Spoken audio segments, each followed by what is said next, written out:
Greetings to everybody who's here. I now see we have 161 attendees and 16 panelists, and it is growing. My name's Jerry Deli-Priestley, and I'm going to be the MC.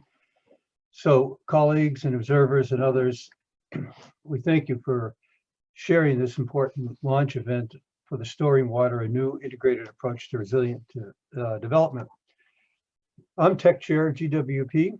And I'm going to try to MC today, meaning to try to keep the transitions of all these moving parts working clearly and helpfully to everybody. But as we start, we like to put up a quick quiz or set of questions, and your answers to these questions will provide some understanding of where we're all at and some collective context for the panelists. So you can see this up here, and you can do your check marks if you like in answering the quiz or contextual questions, whichever one's easier to absorb. As I go through a few of the ground rules, not ground rules, just the housekeeping of how we'd like the meeting to run today.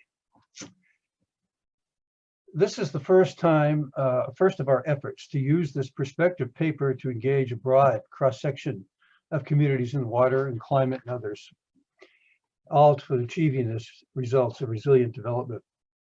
So as you look at the agenda that you have, there are a lot of moving parts in the 90 minutes, and it's all designed to create as much lively discussion and interaction among the participants, and I hope we could shepherd these transitions to do that. Again, I'm inviting you to make your check marks on the poll, number 1 that's on the screen here.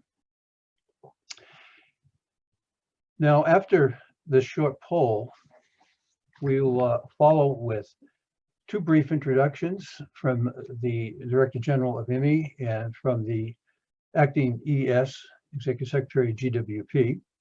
As you know, this perspectives paper is a joint paper. This is the first perspectives paper from GWP that, and I believe also IWMI, that is joint. And I think this is a really, really good model. That'll be followed by a quick display of our answers to the questions.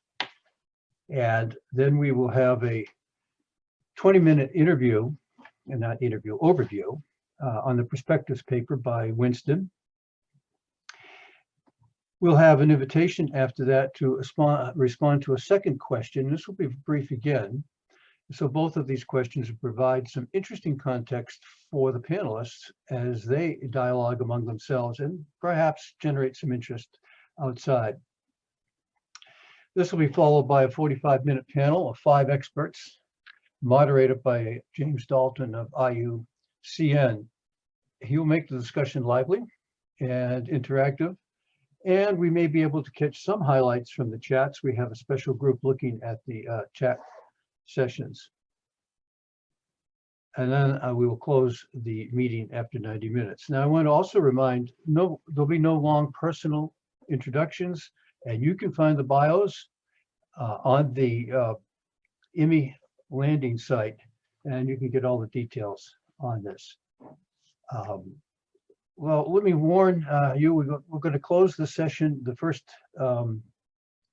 question and quiz session, in a few seconds, and I'll ask William and Rachel to give us any results that we may have. William, Rachel?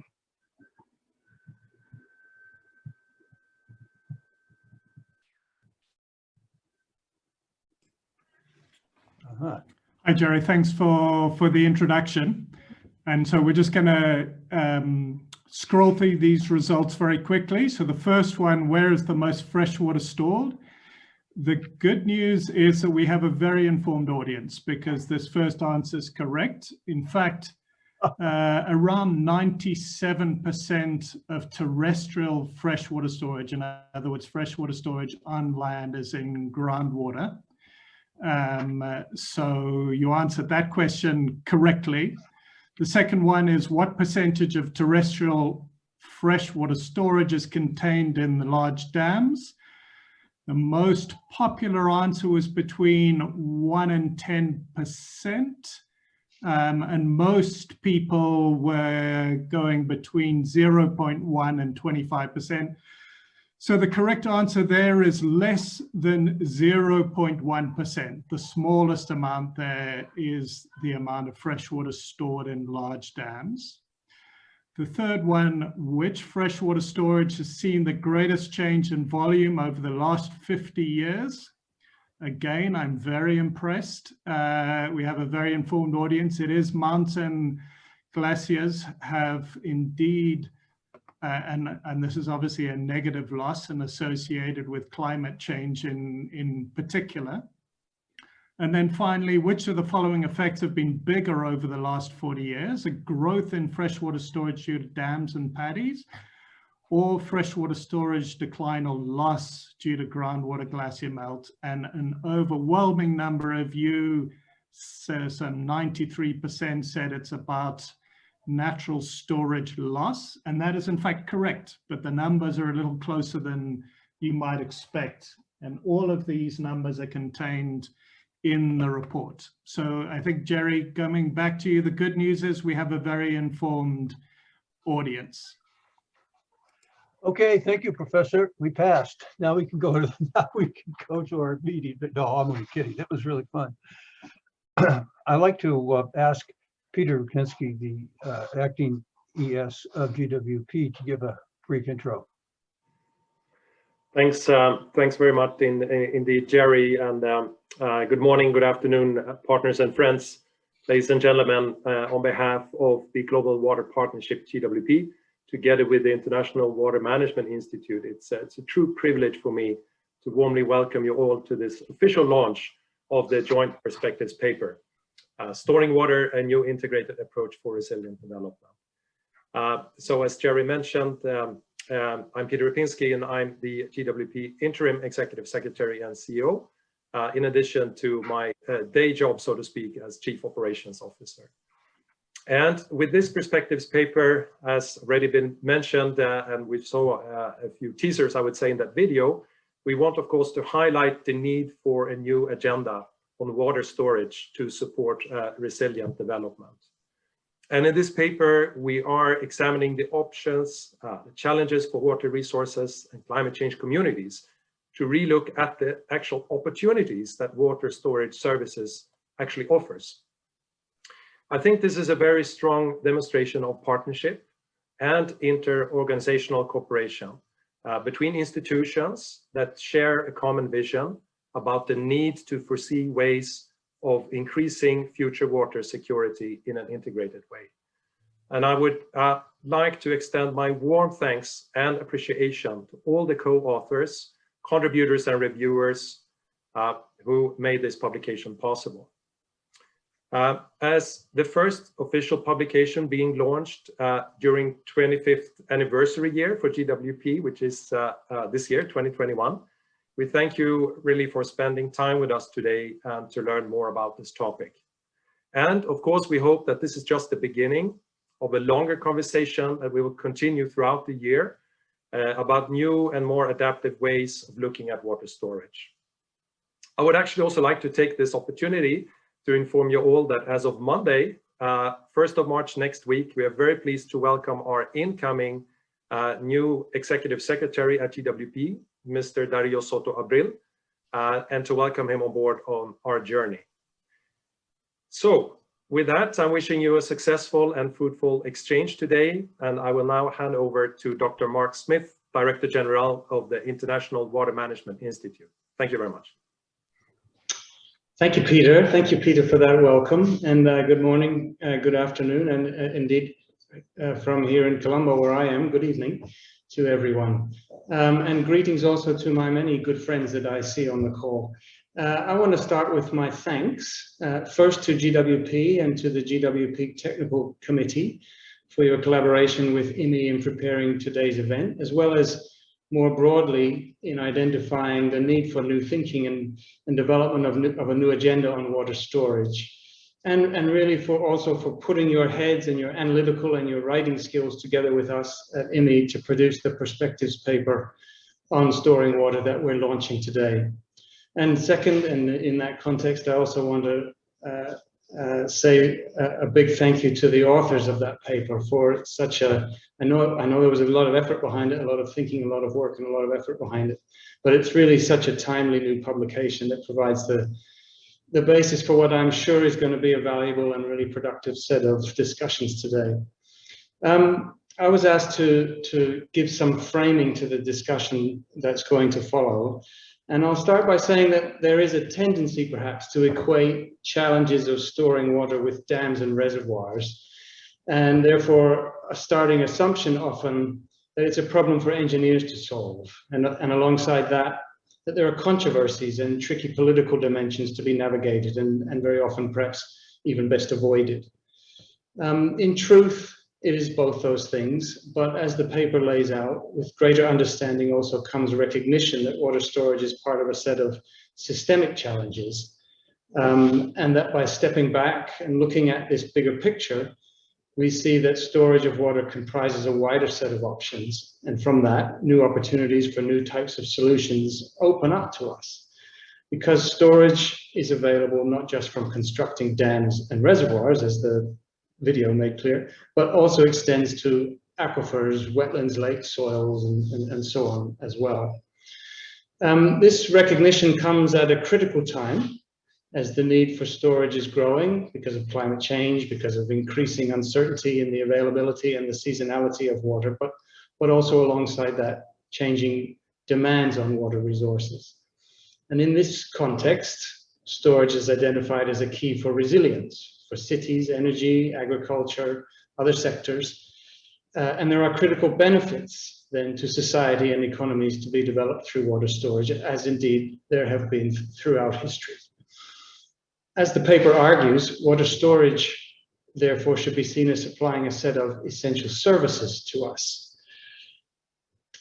But also, as laid out in the paper, there is a but, which is that just as these needs are emerging and the need for water storage is growing, as global estimates for built and natural water storage compiled in the paper show us in a really clear way, total freshwater storage is in fact decreasing, raising the risk of a growing storage gap right as the world needs more of it.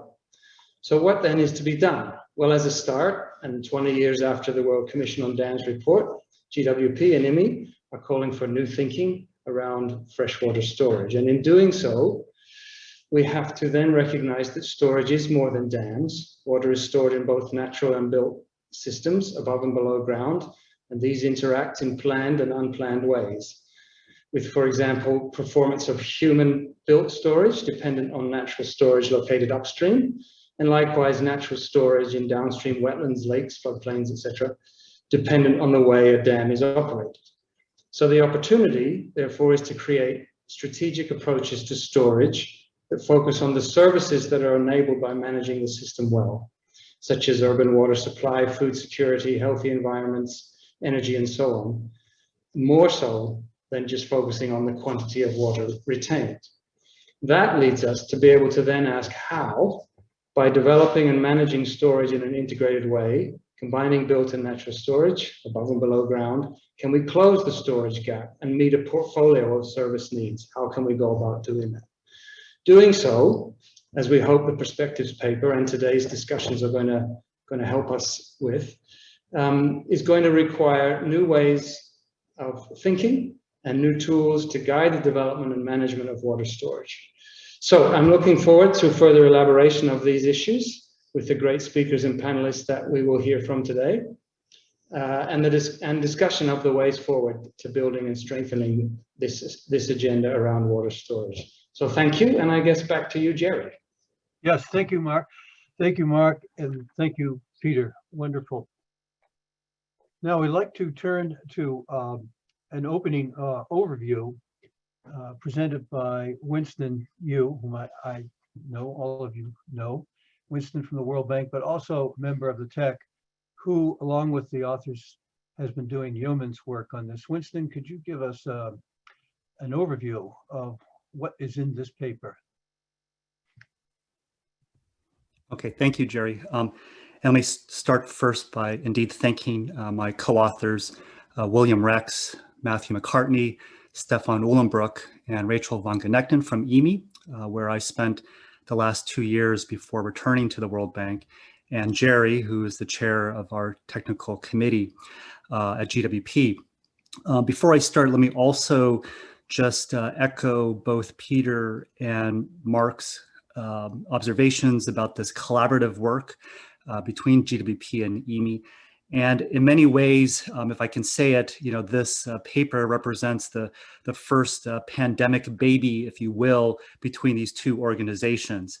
If I think about it, we did start this work about 9 months ago.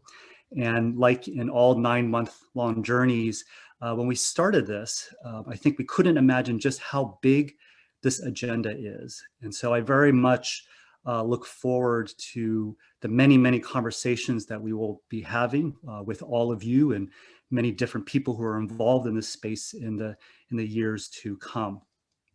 So this paper highlights 3 big topics. The first, as you've heard both from Mark and Peter, is that we are really calling for a new agenda on storage to support resilient development. And I'll explain that in one moment. We also highlight what we think are growing storage gaps, which will limit socioeconomic development, have consequences on livelihoods and poverty. And then third, that there is a much wider set of storage available, and that we need to think about these different types in a more integrated way, taking a service perspective. Now, on this issue of an agenda, and let me say this might be, perhaps the most important issue for all of us. Why do we need a new agenda? Well, since we are amongst a very well-informed community, I think it's safe to say that all of us would agree that in our business of water resource management, issues around increasing pressures on the resource is nothing new for us. We have long recognized that this resource, water, is used for many, many different services, from water supply to irrigation, to producing power, to inland navigation, to producing essential ecosystem services, to flood protection, so forth and so forth.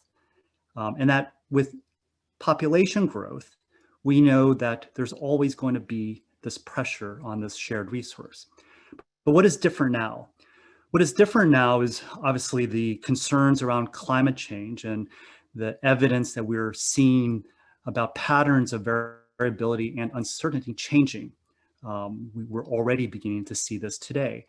And so when you think about what storage does itself, shifting resource availability across time and space, the fact that storing water to help us balance these intertemporal problems, to help us hedge risks and uncertainties, that this is really fundamental to meeting the variable and uncertain needs of users in society. So quite simply put, what society needs, what we all need, and the characteristics of those needs don't match the natural order of things. And so as such, storage is quite critical. Today also, as you would know, there is a lot of attention on building resilience, building back better. A lot of this obviously is in the context of climate change and increasing variability, but as we are all seeing and living through it now, there may be other exogenous shocks where building resilience is equally important, such as pandemics.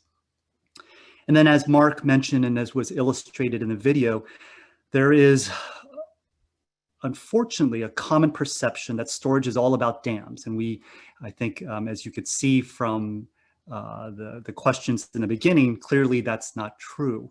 And so some reframing and some changing of the language is needed.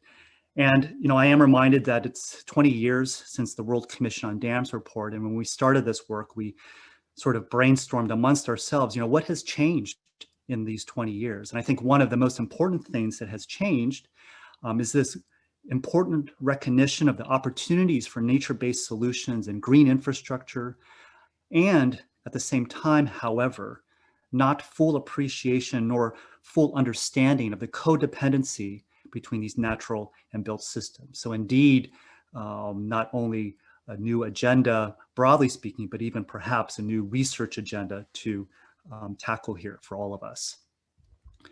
We also put forward this idea of a storage gap, and we quite simply define it as the difference between the amount of water storage needed, however we may define that, and the amount of storage that exists for a given time and place. And we, adopt this gap language in part because when we were looking at the different infrastructure gap reports that are out there, and many of these reports are focused on trying to determine, how many kilometers of roads do we need, how many water supply facilities do we need, how many kilometers of flood protection, all to meet SDG goals and to raise concerns about the financing challenge. What is interesting is that storage is often not explicitly examined. Okay, it's embedded in many of these reports, but not explicitly looked at. And so when you think about this storage gap and the amount of water storage needed and the amount that exists, and you look at the trends around the needs and what exists, we argue that there is likely a growing storage gap in many places around the world, at least in relative terms. And so what factors would determine the size of this storage gap? Well, clearly, water demands and country aspirations. Clearly, the amount and timing of water needed given certain economic, social, and environmental factors, water needs, water services across the full range of services from irrigation to water supply, energy, so forth and so forth. And as we know, with continued population growth, these demands and aspirations will only increase. Another factor that determines the size of the storage gap and what is needed in terms of storage is the geography, the variability that countries currently face. Obviously, more storage is needed when the resource is more variable across time and space. And there's already evidence of that in the literature. Many climate change studies already suggesting that distributions are shifting, that the tails and extremes of these distributions are fattening. And so again, evidence that more storage would be needed to deal with increasing variability and uncertainties. When we think about what storage exists, as I think all of you are well aware, there's a tremendous amount of natural storage endowment, but we know that is also dramatically changing from the glaciers to snowpacks to groundwater, so forth and so forth. And on the built side, many of you probably saw the recent UNU report on aging infrastructure and concerns about insufficient O&M and sedimentation, reducing the available built storage. When you think about how much then storage exists in many places around the world, we could argue that this is decreasing. And then finally, the last factor that may determine the size of the storage gap is communities' vulnerability to floods and droughts. Communities that are more vulnerable would indeed need more storage to protect themselves. And so when we look at the directions that these different factors are currently moving from today to tomorrow, and we think about the economic consequences of variability, the economic consequences of variability on GDP, on livelihoods, on incomes, we look at the economic consequences of not meeting certain water demands and achieving certain country level aspirations. I think we can easily then argue that the economic costs for many countries of this increasing storage gap are potentially significant. Now I want to show you, this is a table from the paper. This was led by Matthew McCartney and colleagues. What he's done is he's compiled from different sources estimates of terrestrial freshwater storage and how it's changed in the last 50 years. And so if you look at this second column, these are the current storage estimates from various sources. So from glaciers all the way down to paddy fields, and you see dams, reservoirs in the middle there, both large and small. And then if you look at the third column, you will see the estimated changes. Now, in terms of total storage, about 10 million billion cubic meters, so a very large number. And if you look at the change, a decrease of 15,000 billion cubic meters. And so at first glance, one may think that this is then not a problem because it's small in comparison to the total, but it does mask, as we would all know and appreciate, extreme differences across the globe. So what do we need to do? Well, the first thing we need to do is we need to start looking at storage gaps at the country, river basin, and local levels. And only until we really can assess that gap at the local level can we then begin to identify solutions. And what might be some of those solutions, as I think Mark already alluded to, we need a much more integrated approach whereby we are combining these different storage types that are available to think about them in a larger system and to conceptualize them as a provider of services of all kinds, rather than a collection of individual facilities. So much of my dialogue at the World Bank with country clients often are about financing of individual facilities. And what we're arguing in this perspectives paper is the need to think more about the end goals, the services that we're trying to achieve, and the system of storage that may be available. And only by thinking in terms of services can we then compare across these different storage types, across different attributes such as volume, the feasibility of actually developing natural-based and built storage. Different storage types may have different abilities to be adaptable. Different types of storage may be easier or more difficult to control. We often talk about reliability of services. Different storage might be better in terms of reliability, so forth and so forth. Now, clearly also, as I mentioned, on the research side, getting a better picture of the advantages and disadvantages of different storage types, and most importantly, their codependencies and potential co-benefits is needed. And this is particularly true for the green infrastructure and nature-based approaches. Practically speaking, in every country I've worked, there is often a robust landscape of engineering companies and consulting companies who can do good, detailed feasibility designs and analyses for the built world, but far less experience, though it does exist, but I would say generally far less experience on the natural and the green approaches, and even less experience in how we integrate these two. Since this perspectives paper is also about resilience, clearly operationalizing resilience for these combined systems will be a challenge. I'm reminded of a recent Quentin Grafton paper about resilience and even the challenges with the language across different disciplines on what resilience means. Clearly, we have a lot to do in thinking about how we can operationalize these integrated systems, but also need to keep in mind that storage is one part of a larger set of tools for ultimately what we want to achieve, which is a more resilient water resource management. And then lastly, I would be remiss if I didn't say something about governance arrangements. Clearly, in our collective world of working on water resources management, the governance, the institutional, the policy dimensions are not always easy. We argue in the paper that this will become more difficult as we integrate across these different storage types. And just as an example, with individual facilities, we can often talk about owners, for instance, but as we start integrating the natural landscape, forests, groundwater with the built environment, do single owners exist? Probably not. And so a much more challenging governance conundrum.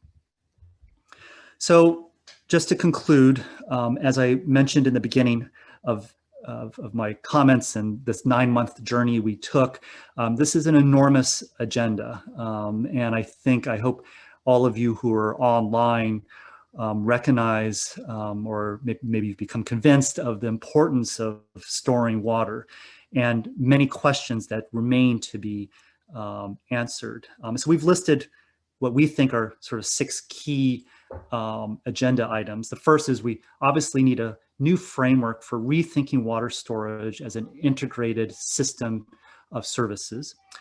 We also need to spend quite a bit more time on improving the inventory of water storage and, more importantly, their attributes.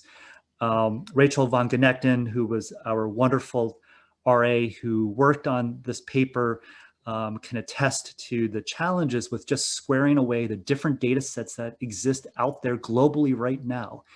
And though I'm comforted by the advances that are happening on remote sensing and the use of AI technologies to help identify surface water bodies, that only goes so far and is limited in terms of identifying actual volumes of water that can be stored. So quite a bit of work to do on the data side of things.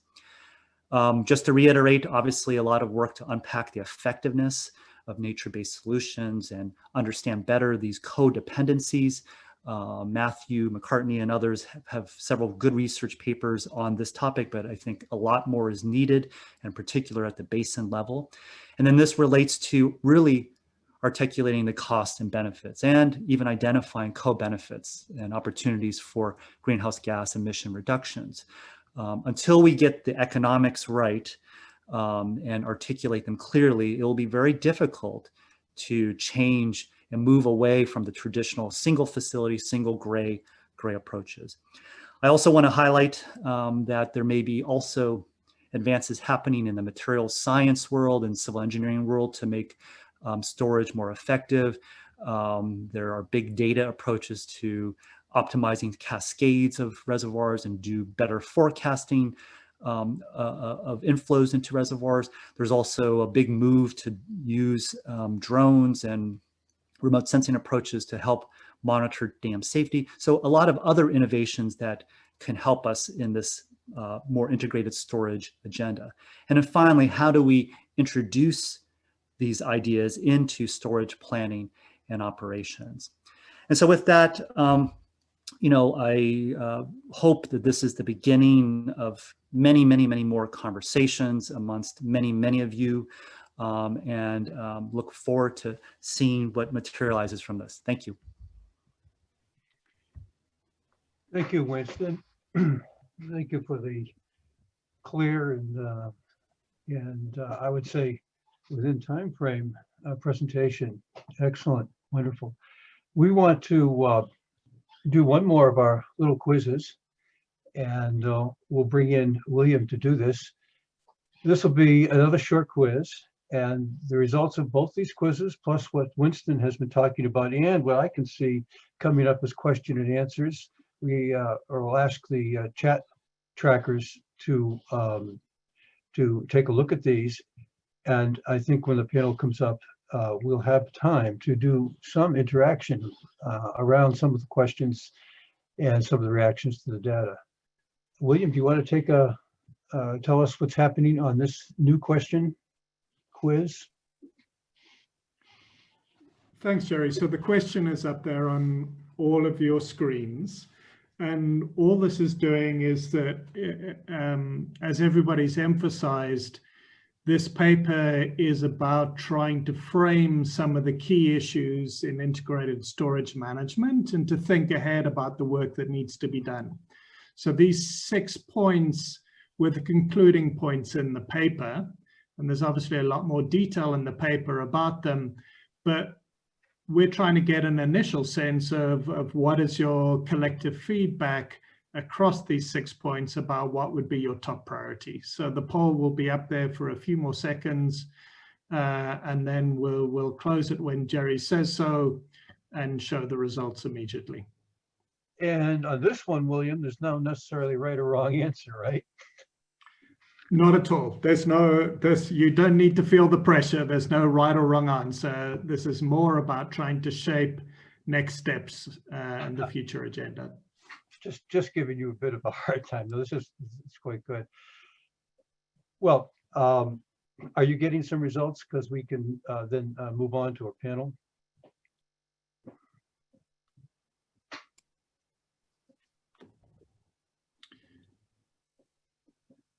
Rachel, do you want to go ahead and show? Rachel, we getting some results? Okay, good.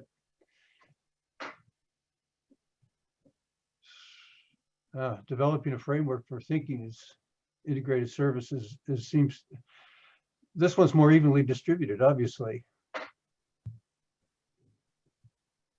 And so, William, you want to make any quick comments before we Yeah, move? so I think again that's helpful. I think that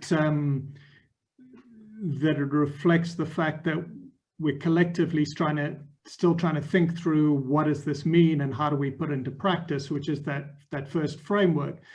But the other piece that doesn't surprise me at all, also because I think it's reflected in the comments that are coming in, is that people are looking for very practical ways of doing this. How do we actually do this operationally? How do we invest in it? How do we make the most of what we've got? Thanks, Jerry. Thank you, William. Okay.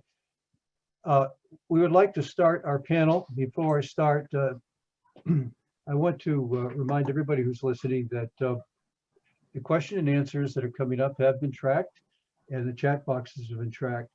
And the panel will have a little bit of time with the help of the chat trackers, perhaps near the end of the panel, to try and integrate some of this to their speaking. But meanwhile, the panelists have been watching this too, so feel free. Now, our panel moderator is James Dalton, IUCN, and James, please take it over. Great, thanks very much, Jerry. Can you hear me all okay? Yep, you're good.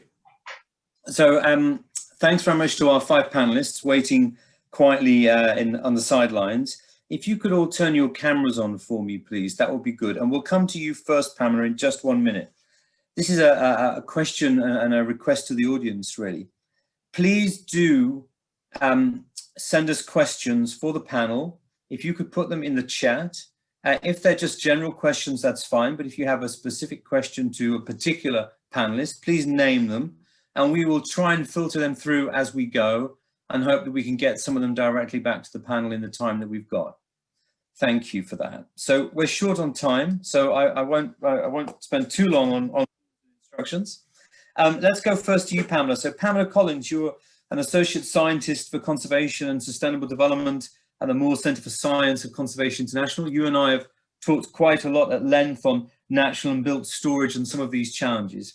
So what do you feel are some of the challenges that we face to improve water storage through better water management? Thank you so much, James, and thanks everybody for being here. So the obvious answer, and the one I have to start with, is the data. You know, better characterization of how green and gray elements of a basin interact to create the water conditions that people experience, both in terms of quantity and quality in space and time. Getting a better characterization of how the green and gray elements function and interact is the baseline starting point. You know, better measurement can facilitate better management. But there's also a really important opportunity on the supply side management story that I don't hear getting quite as much focus. So I just want to highlight that here. So expectation setting for what is reasonable to plan for in a basin, not just in light of topography, which is, you know, traditional thinking, but also in light of the climate and ecosystem characteristics of that basin. You know, what are the appropriate agricultural or industrial uses that can happen in a given place? What types of crops should be grown in a desert, for example? So there's a really great opportunity to re-examine old ways of doing things and old assumptions here as the climate changes and as population continues to grow. There are 2 particular challenges that I'd like to highlight very briefly, and I'm being brief because I know we're short on time. From the ecosystem management perspective, the conversation that I hear quite a lot in the nature-based solutions and ecosystem management space is just vegetation or no vegetation, deforestation, reforestation. I'd love to see a little more focus on a little more nuanced ecological questions like species choice, particularly native versus non-native species, and then also community structure, because those things really do, it's subtle, but they really do influence how hydrology, how a basin hydrology behaves. There are some great examples from Hawaii, South Africa that we can get into if there's time. And the last point that I'll make quickly for this first question is coming back to some of the issues that Winston raised on characterizing the location, structure, function, operating status, et cetera, of different types of gray infrastructure within a basin. So there are some fabulous reports out on large dams, their location. There's a lot of really great work that's going on to map and locate small dams around the world. Different other types of water infrastructure, it's hard to get synthetic summary spatial maps of treatment plants, distribution infrastructure, things like that, for a variety of both just data organization, but also security reasons. And knowing where these things are is great, but getting summary data on their condition, their capacity, their operating status, ownership, all of these things that influence the final way, the final experience of water in the basin, getting all of that characterized so you can do basin scale planning with it, I think is a really important thing to continue developing. Thanks, Pamela. Great. So quite a few issues in there that would probably fill a whole other session in terms of trying to understand what's going on in a basin and the nuanced context of storage in an absence of data, and probably understanding the full interactions of natural and built systems. So let's move over to Tom. Tom Panella, the Director for Environment and Natural Resources and Agriculture in the East Asia Department of ADB. And Tommy, were the former Chief of the Water Sector Group for ADB as well. Welcome to the panel. And I want to throw a question to you, pretty big and broad one, is what does storage mean to the ADB? What does that mean to the Asian Development Bank? And are you seeing any changes and nuances in this understanding? Yeah, thanks, James. And I want to thank IWMI and GWP for the opportunity to be here, and also the great work on the paper. So, you know, we think about storage, as said in the paper, now in the terms of water security, resilience, livelihoods, and economics, but let's respond to how we actually move about it on the ground. Certainly, you know, we conceptualize it as others. We do dams. We don't do that many dams. We've done about a dozen in the last decade, but we're involved in many other aspects of storage, also highlighted in the paper. I'd say an area we've been involved with a long time is groundwater and groundwater management, and managed aquifer recharge is a growing part of our business. Shandong groundwater protection project in China in 2016 used constructed wetlands, canals, interlinking existing water bodies to improve recharge, as well as using some conservation measures on agriculture in a holistic approach for protecting the aquifer. We're just coming to finalization on preparing the Kabul managed aquifer recharge program, looking at injection wells and spreading basins for the Kabul basin in Afghanistan. Again, really successful results that will probably go to investment. Much lower environmental and social safeguard issues, much lower capital costs than developing new water supplies. And again, you know, a very good way to proceed. Have been looking at this also in Beijing. And, you know, in my own irrigation projects in Pakistan, you were looking at conjunctive use all the time, and an artificially created shallow aquifer across the Punjab. So I'd say the other area that's really now, you know, at the forefront is MBS, and we're pursuing this as many other organizations are. And certainly it's mainly in the integrated flood risk management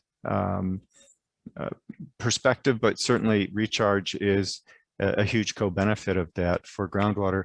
But more explicitly in the urban space, starting with the Jiangxi Integrated Rural Urban Infrastructure Development Project. This is basically sponge cities or urban sensitive design. This was 2015 in the PRC. This is really taking off across many of our urban projects with the twin benefit of flood retention, but also explicitly for groundwater recharge. And we just approved a private sector loan with our private sector arm, again in the PRC, climate resilient smart water infrastructure project, $200 million for private sector with another $200 million leveraged. and the selection criteria is sponge city design for wastewater treatment and water supply going to third and fourth tier cities. So, you know, it's really filtering down from being state sponsored to being mainstreamed in some areas. And while we will still do dams, we have a whole range now of instruments. And again, I really like the idea of a service provision concept put forth in the paper. Great, thanks, Tom. Okay, there's a couple of points that we might come back to there, actually, which is mapping well with some of the questions that we're getting in. So that's great. We'll certainly come back to those points. But it sounds like the EDB is already working quite a bit on integrated storage approaches, and whether or not that's coming from the technical expertise there, or whether or not it's coming from demand from countries, I think is a key point to investigate further. So let's move to George, if we can. George Annandale. George, there you are. Sorry, I lost you on my screen. Excellent.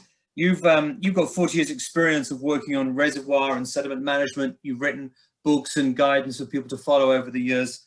Let's hear a little bit from you on this. You know, given we've heard already in the presentations from Winston about increasing variability on water resources, we've heard about the competition for water resources and this storage gap that's been created. What do you think are the 3 key elements that we need to focus on to fill this storage gap? Thank you very much, James. You know, I want to move a little bit to a higher level to start off with. I think there are 3 things. The one is to really understand and accept the meaning of the concept of sustainable development.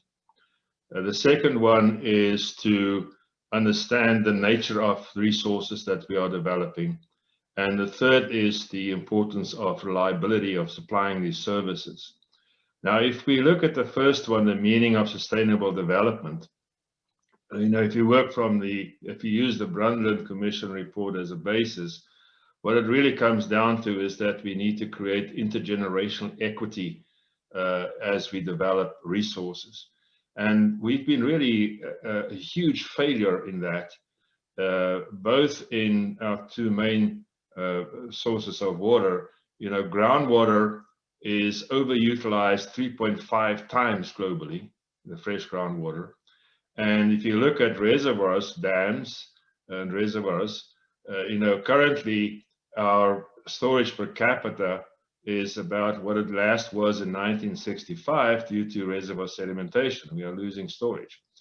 So I think the main thing there is that we don't have the right mindset in both our economic analysis of projects, and secondly, you know, when it comes to the engineering of projects, we have this concept of a design life, which is absolutely outdated in my view. I think the second thing that as we continue to develop this whole concept that we really need to have in our pocket and understand is the nature of resources. You know, Dalton pointed out, you know, and we all know that there are 2 types of resources. There are renewable resources and there are exhaustible resources. Now, you know, we have all identified, or the majority of us, that the biggest storage in the world is groundwater. But most of that is prehistoric water. You know, I mean, the replenishment time for groundwater as a whole, fresh groundwater, is 1,400 years, and we use it on a daily basis. So we must be very careful how we implement groundwater as a resource. On the other side, if you look at rivers, the replenishment time for all rivers on Earth is about 2 weeks.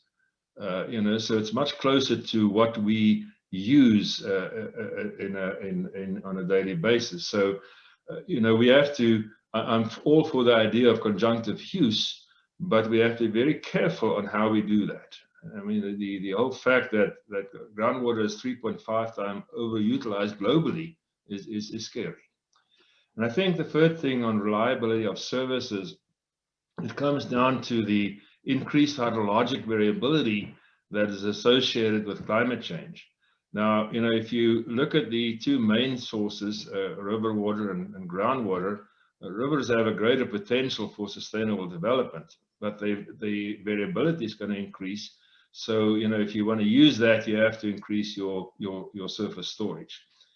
I think that, I will stay with that for the time being, and perhaps later on, if I get an opportunity, I will give more opinions on the conjunctive use concept, this integrated use concept that is being put forward. I fully support it, but I think we need to really prioritize how we implement it to make it successful. Great, thanks very much. Thanks very much, George. So a couple of, if you like, not warning shots across the bow there, but certainly some elements of realization of groundwater's fragility and the need for groundwater risk management, perhaps, and just a little bit of more realistic understanding of systems and their connectivity. Thanks for that. I like the fact that brings us very much down to earth on certain points. So let's go now to Julian. Julian Haru, you're the chair of water engineering at the University of Manchester in the UK. We've worked together for many years, Julian, so it's always good to see you on the screen now. Tell us, should decisions on storage investment be made one at a time? Should they be made on an individual basis per asset? Should they be connected at the national scale or the basin scale? What's your perspective on this? Yeah, I mean, this is something that Winston brought up, and something that I think the report very nicely does in some ways, but I think maybe could go a bit farther.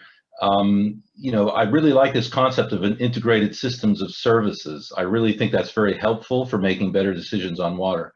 My worry, though, is mirroring a little bit what Winston says. I'm wondering if the system the international system of investing in development and infrastructure, I'm wondering if that current system is not somehow rigged against this system scale view. I'm wondering if there's a systemic issue here where practitioners and planners and investors are not incentivized or even allowed to think at system scale. And I'm wondering because, and that would be because the investments are simply not decided upon or designed at system scale, and that's an institutional reason, but it's also due to the service providers, people like ourselves. I think it's too slow and expensive to do these big system scale service type studies. To have that system scale view is still too slow and expensive. So I'm wondering if the paper went a little bit farther, could it ask the question, should funders and development experts, should they really even be investing in storage without considering and having this system scale and more high level view of that they're investing in a system and the ensemble of its services? And that would force quite a lot of changes on our current international system of investing in development.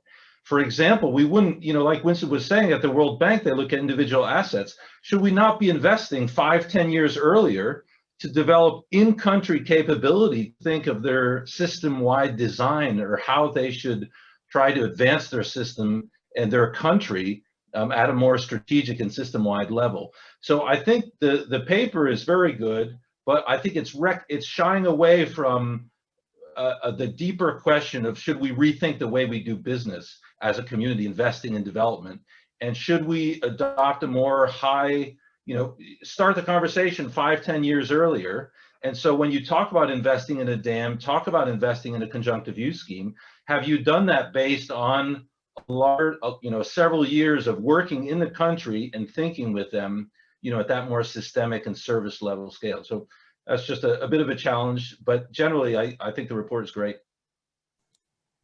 Great, thanks, Julian. Okay, so again, some challenging perspectives there as well in terms of, is there a conspiracy on this from a sectoral perspective, perhaps, but are we just not looking at the right scale because of times and costs?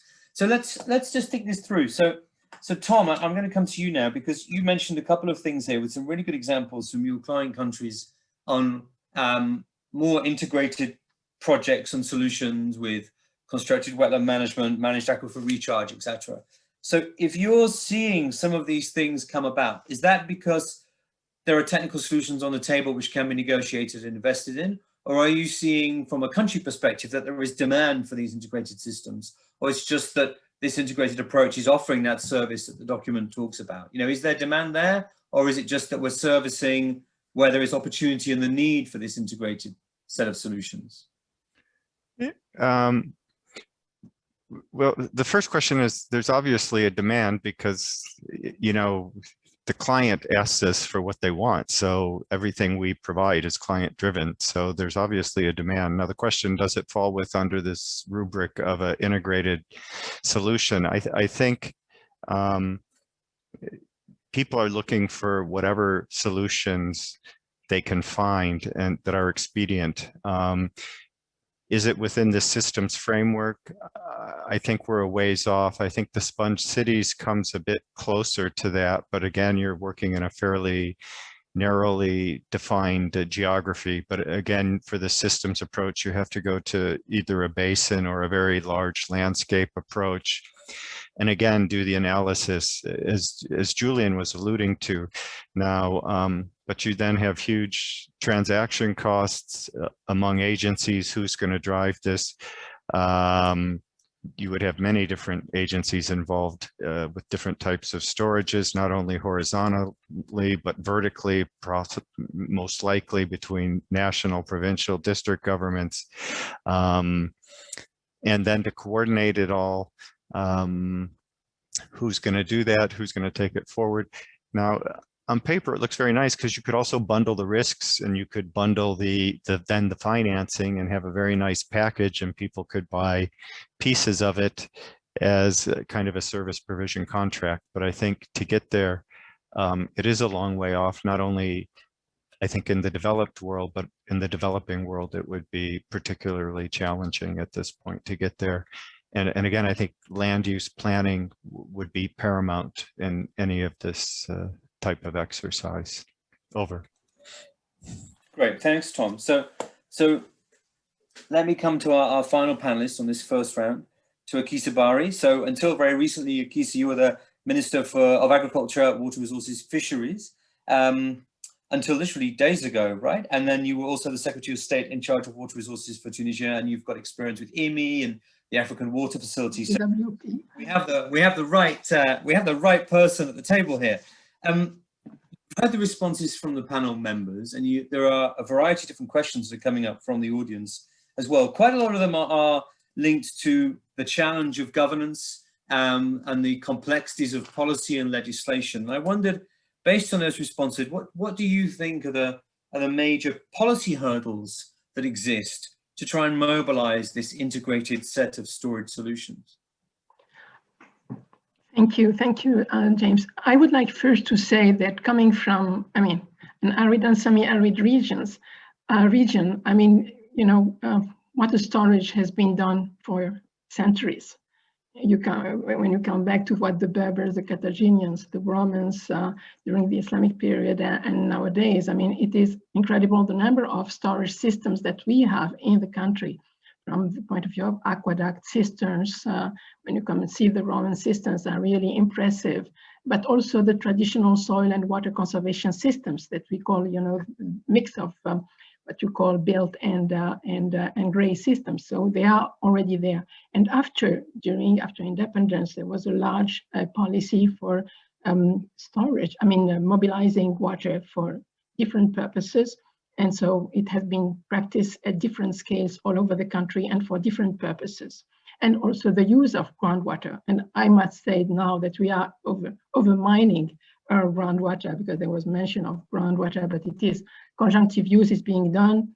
Groundwater recharge is being done, but it is not enough because of the demand. So what is important also that this storage system that has a strategic role in the country, that we are also interconnecting dams, which also something important, I think that is not enough maybe mentioned, is not only storing, but also when there is, more water in one place to transfer it to the other, but also blending water for water quality management is very important and done at, large scale. So it's very, very important. And I think that it should be, more stressed I think this water quality problem, because in my country, salinity is a major issue, and all the water is being is salt affected, most of it, even for drinking purposes. So it is very important to have this mixture of interconnection, blending, but also these water transfer systems that are, so the storage is being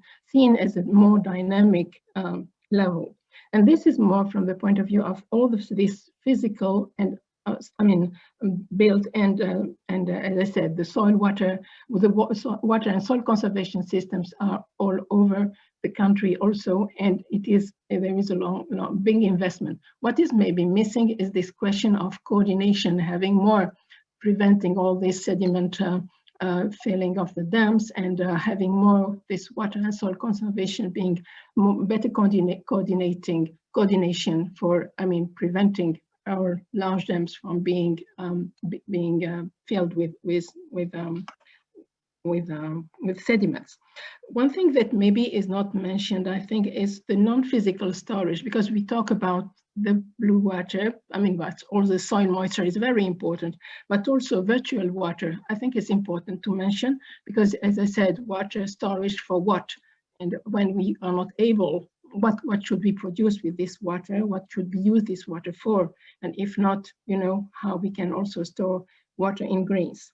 And I think it was mentioned about cities, but I think urban water management is also something that we should be looking more, because it's not only preventing floods or doing storage systems, but also how roads can be used for infiltrating water, pavements can be used for infiltrating water, how we can increase infiltration and not runoff. Roofs can be used, and reuse of reclaimed water and all this. So this, I think, is important. So we need to look at the storage aspect from really a broader perspective and rethink the storage at different scales, at country scale, at regional scale, at local scale. For example, now we are pushing people to go back to have storage system at household level, because they used to have it and when we have this centralized system, people drop this system, and now we are pushing, and there are incentives being given for people to encourage them to have. So it's a question of looking at different scales, looking at urban water management in cities, I think is very important. And from the point of view of hazards, for me, it's really looking at what kind of governance systems we can put in place in order to have a better, to have this integrated storage management. But we need also to have strategies. We have to have develop a kind of vision of what should be done in order to be able to in the water sector, to have as I said, better coordination, rethink the governance system arrangement, or to better optimize, because when you don't, we are really running short of water in my country, and we have to really see each drop of water and how it can be used and stored and better used for each for different kind of uses. So I think this is very important. The things that are being said in the papers, I think, are very relevant, but we should maybe push a little bit more. Some of these aspects, because when you don't have water, you have to really look for, and storage has, as I said, very important, but we have to, to enlarge our understanding of storage as it has been done, but to push more because of this question of interconnection, water quality in cities, and also the non-physical storage that should be done also. So this is what I think I wanted to say. Great, thank you very much. For some great points there. Using urban areas as drivers for storage reform, and this concept of multiple levels of storage. So not just thinking about integrated system in terms of how assets are connected, but maybe thinking it through in terms of different levels of the system, from household up to national sort of water security options, as well as, this links very much to one of the comments that's come in as well during this period of the panel from people about talking about integrating with community approaches as well as national level approaches as well. So excellent. Thank you very much, Akisa. So I'm going to put a question to all the panelists now, and I'm going to ask you also just to think things through. If you could also just think through about any key example that you know of, which you think would be a good integrated storage solution based on your experience, a particular project, a particular program, whatever it may be, we'll come back to that. If you can think that through, just so you've got that by your side. So one question that's come in, and I think it's relevant for all of you, so I'm not targeting this to anybody in particular. Please, whoever wants to answer this, please go ahead. Should we be focusing on the maintenance and management of our existing storage, both built and natural, rather than worrying about building and creating new ones? If we're doing what we have better now, and we're conserving water better, and we're looking at efficiency gains, and we work harder on conjunctive use, for example, if you think all of that in one package, is that going to potentially where we should be putting more effort now, rather than searching for solutions to construct and potentially build more and integrate costs? So in order to reduce costs, should be investing in what we've got. Who wants to tackle that? I'll start off, James. Thanks, George. Brilliant. George here. You know, we've been working, and I say we, with the World Bank, and on really thinking about this question. You know, our focus in a big way is dams and reservoirs, and the reason mainly being that, as I indicated earlier on, that you know, one has a greater potential to sustainably develop rivers than what you have, for example, groundwater, the other big resource. And you know, what happens is that currently reservoir sedimentation is taking away storage at a greater rate than what is built even, you know, so we are really, there's a net reduction in reservoir storage. And the other problem is that to build new dams, there are not all these nice sites available anymore. So, you know, a big thing I believe is to really modify existing infrastructure to effectively manage sediment to create storage that, you know, that has been taken away by sedimentation. And the justification therefore obviously is two things. The one is that we have a growing world population which needs more storage. And secondly, we have climate change that have increased variability.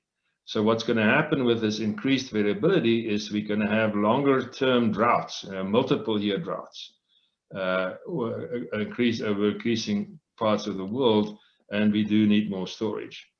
Now, you know, I believe that is the preferred way to go as far as river storage development is concerned. I think one thing that I read in the report, which I think has merit, but it's a big management challenge, is that if one cannot successfully increase the storage in these reservoirs by sediment management, is to, rather than build dams with large reservoirs which have significant impacts, is to build a series of smaller reservoirs, just that it'll have the same amount of storage space available in a particular river.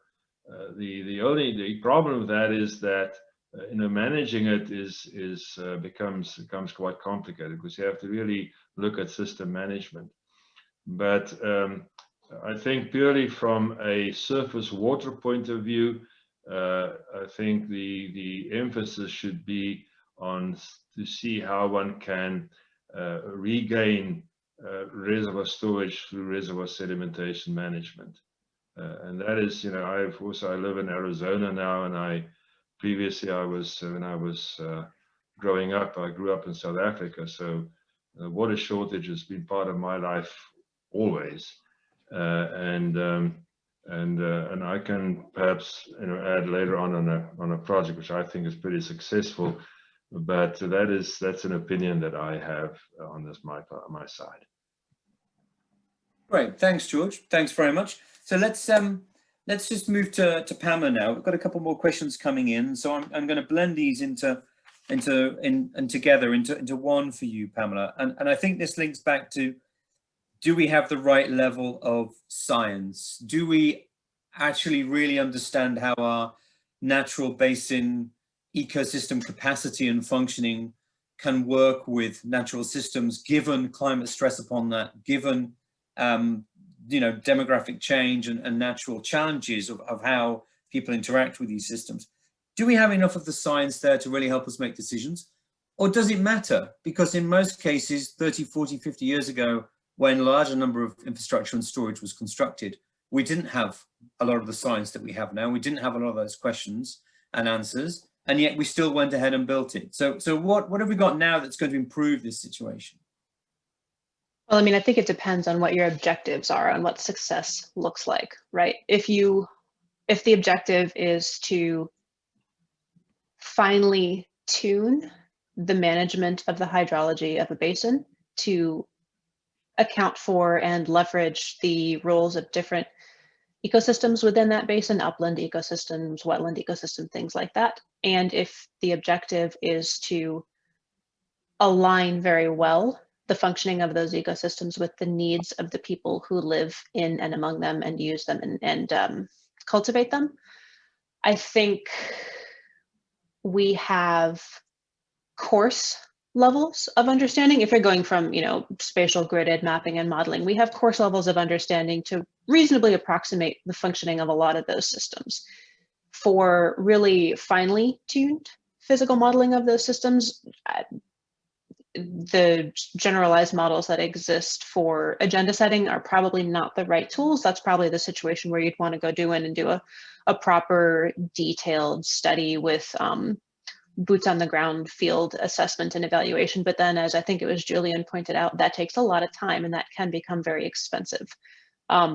Shortcuts to that approach often include better engagement with the people in the basin who really know how it functions well.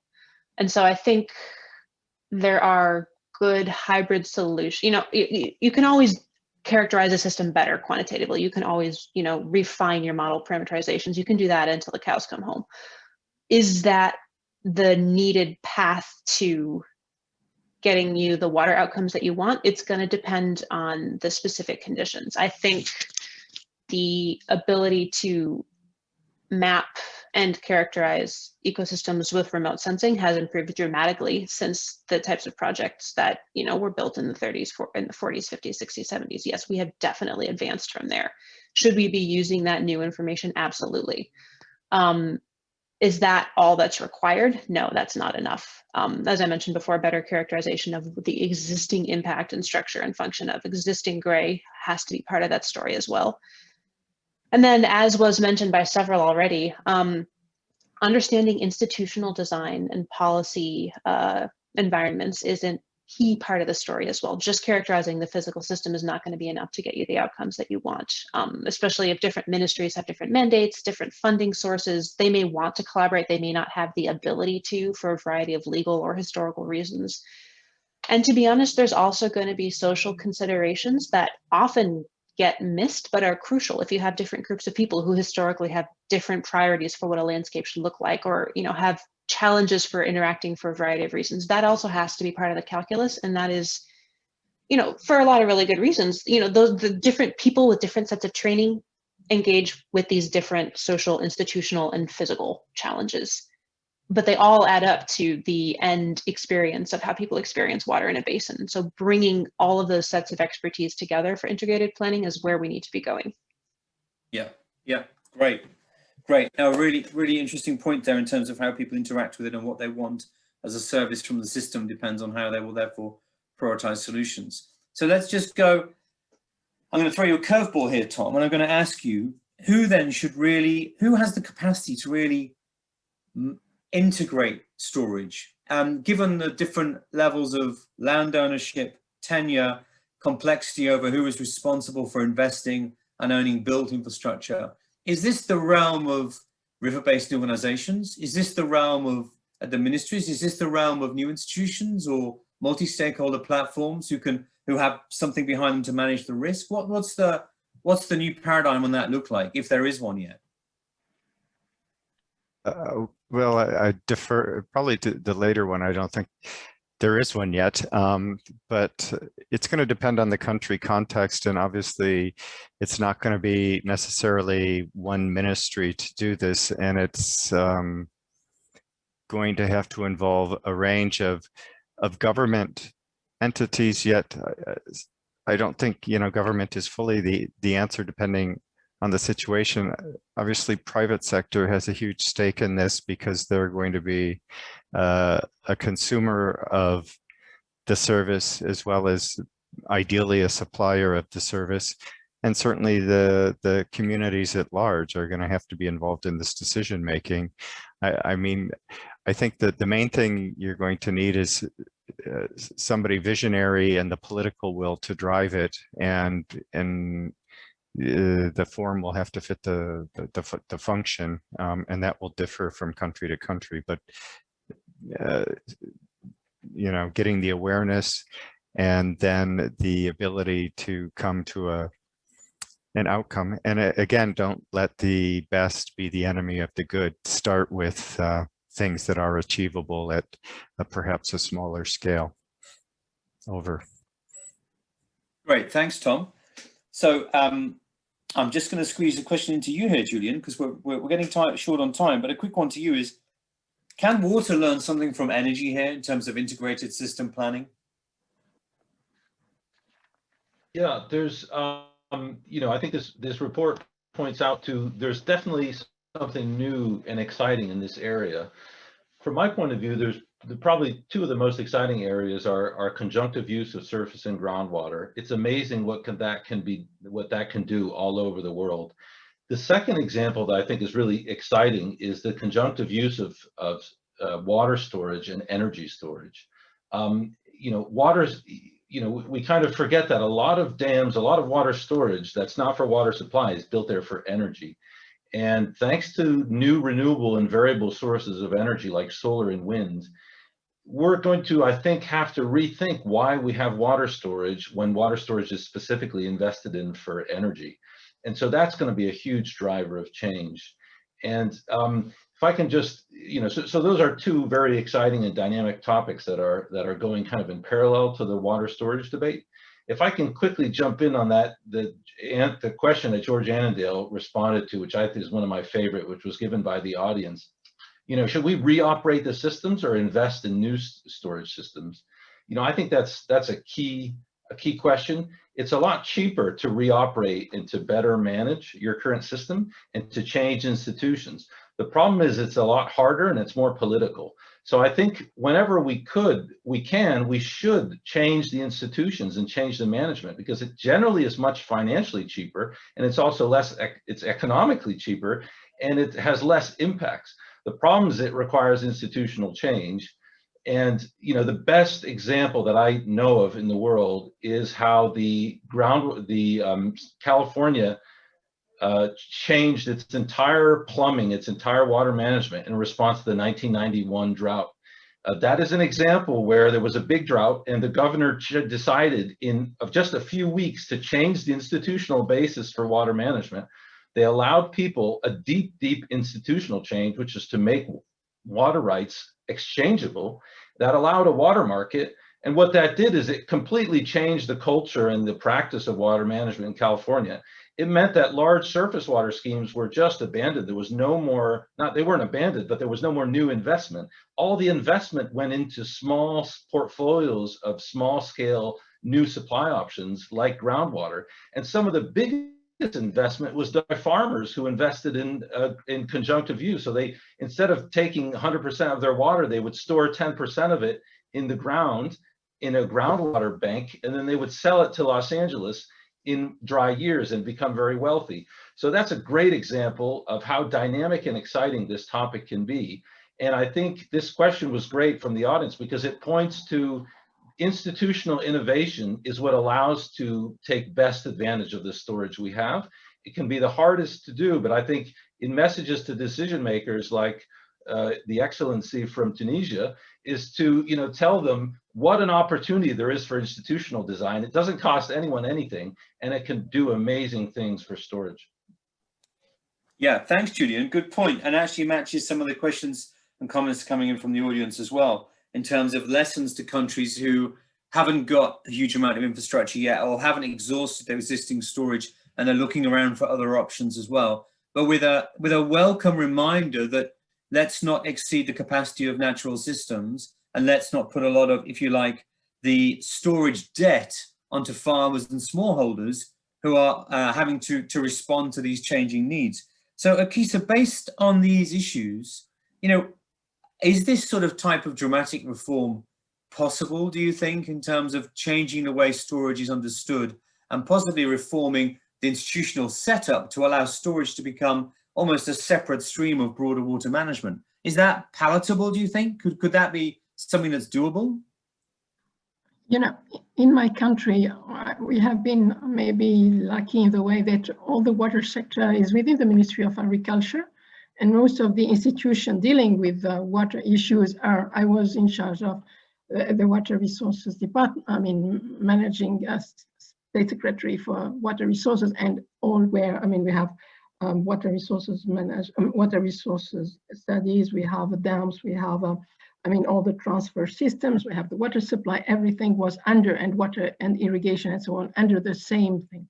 What was maybe not, first of all, maybe the thing that was not enough taken into consideration is when we talk about nature-based solutions, where, I mean, you know, in an arid country, there are not so many, you know, like wetlands and things. There are limited amount of natural wetlands. I mean, dams and so on can be considered as built water systems, but I mean, natural ones, lakes and things like that, they are very limited. So how to take into account the existing ones in a basin, this is what is important, and how to have a better coordination. But as I said, what was I mean, maybe we have to work more on this water and soil conservation systems, where we have to take more into account, as I said, all the soil moisture and how to make better use of it. This is where, I mean, efforts have to be made. So I don't think it's really a new governance system, but to strengthen the institutional setup that is already there. And this will also, I mean, be done. We need to have people that are visionary for sure, but also, I mean, to work on the planning issues. But also, I think that, you know, our financial partners very often are not structured that way. So we have to also to see how all the financial partners need to restructure themselves, I mean, their own and the institution, in order to be able to address this at the same time. For example, if you want to deal with water storage in cities and things like that, it's completely different. In Tunisia, it will be a different ministry. And I mean, with our financial partners, it will be a different kind of also within, I mean, for example, World Bank or Asian Development Bank or African Development Bank.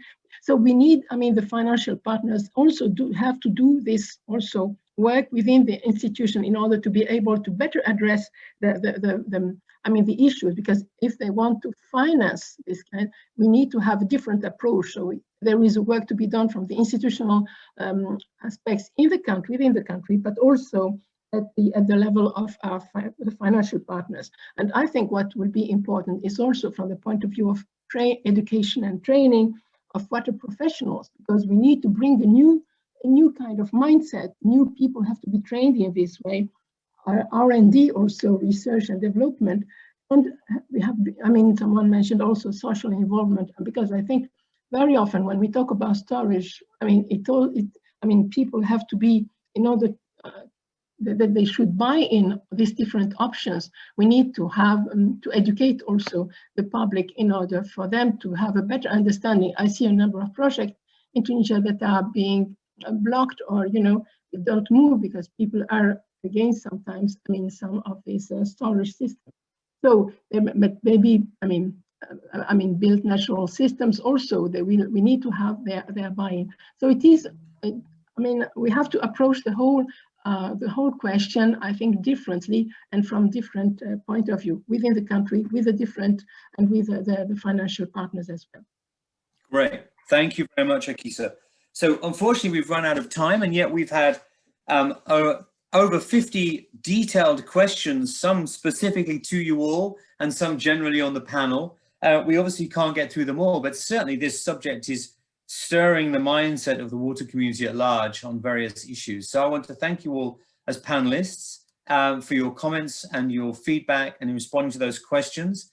And I want to thank the audience for bringing us such a great set of comments and thoughts and perspectives. And I think the comments demonstrate just the contextual specific nature that we work in with water and the challenge of trying to get something right that has to apply in multiple locations. It's very, very challenging. But certainly, we've basically had a call for broader reform at the institutional level, not just potentially on the integrated storage solutions, but a much more broader reform of water resource management in order to really mobilize the agenda that this paper is calling for. So thank you very much, and thank you to the audience. And I'll now hand back to Jerry. Thank you so much, James. Wonderful, and thank you very much to the panel, to Julian, Akisa, Pamela, and George and Tom. Now we're at the end of this. I really think we have met at least our first objective, which was initiating an important dialogue. But we hope this particular event is going to engage the broader community, as we said earlier, on this issue, and there's more to come. There are many, many issues that are raised. Nobody had any illusion that we were going to answer them, but we wanted to begin to roll them out and to have them presented and to open up this dialogue. I know I heard many things. For example, clearly storage brings out this challenge of thinking about needs of systems or maybe regional approaches to risks and uncertainty if we're going to do sustainable development or seek something called sustainable development. I also will make two quick advertisements for the GWP Tech. Earlier, a year or two ago, we put out a perspective paper on collaborative modeling. Several of you in the questions asked, how is it that you actually bring some of these interests in a technical way together, meaning technical and political? And this collaborative modeling approaches, which have been increasing at rapid rates around the world, is something to look at. The second thing is a paper we did just about a year ago and put out, and that is on water sharing. What are the concepts of water sharing? How may you look conceptually at them and practically? Both of these are tools that seem to be underlying a number of the questions that came up on this, along with all the other tools about looking at the risk and uncertainty and how do we do that systematically in operations and institutions. So thank you all very much. There'll be a rollout of the chat highlights and discussions fairly soon on the website, so that both panelists could, you can answer directly or collectively, and certainly the writers of the report will be answering in some way these particular questions, and all of that will be incorporated into the next series of events on the rollout. So I hope to continue this throughout the year, and we want to wish everybody good health and to stay safe. And I need, as we close, to thank the support group. With all these moving parts, it was not just one person at all. There were a number of people involved in here. Danny, who kind of oversaw, was sort of the overseer for all of us. Rachel, the tech support behind this. William's work, Steve Downey, Stockholm, and Matt McCartney, and Toby Johnson, and IMI. And of course, Winston is continuing to work with this. The Razi and the video team, Pamela, and I don't know, I don't have everybody, but the point is there were a lot of people behind the scenes, and thank you very much. So stay safe and good health to all. Thank you.